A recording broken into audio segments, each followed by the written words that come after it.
Malınızı israf etseniz belki yeniden kazanabilirsiniz. Ama zamanın israfı birbaşa hayatın israfıdır.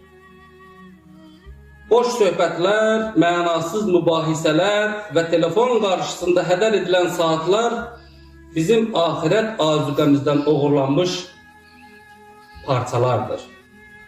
Mümin odur ki, Allah'ın ona verdiği zaman nimetini belə değerlendirir. Cenab-ı Allah Müminin suresinde belə buyurur. وَالَّذ۪ينَ هُمْ عَنِ اللَّغْوِ مُغْرِدُونَ O kəslər ki, mənasız və boş şeylərdən, söz və əməllərdən üz çevirirlər.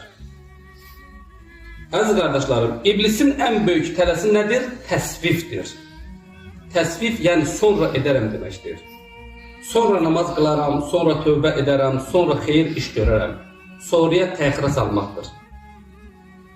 Sonra edərəm deyənlər həmişə ziyanda olmuşlar.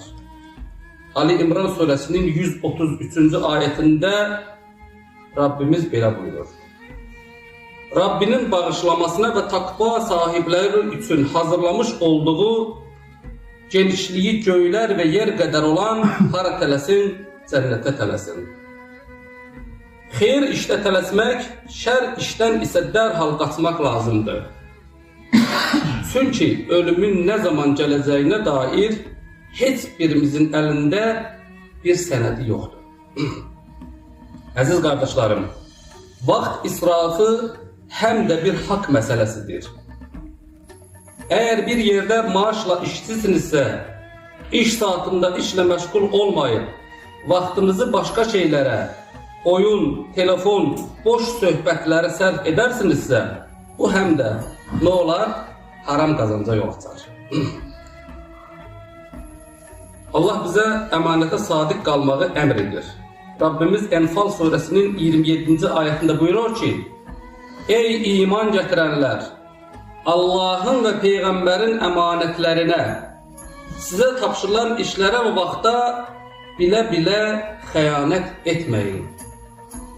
Əziz və dəyərli möminlər, dünya bir bazardır. Bəziləri bu bazarda vaxtını satıb, qarşılığında cənnəti alır. Bəziləri isə vaxtını hədər edib, əli boş qayıdır. Gəlin hər günümüzü, hər saniyəmizi Rabbim bu anımdan razıdırmı sualı ilə keçirək.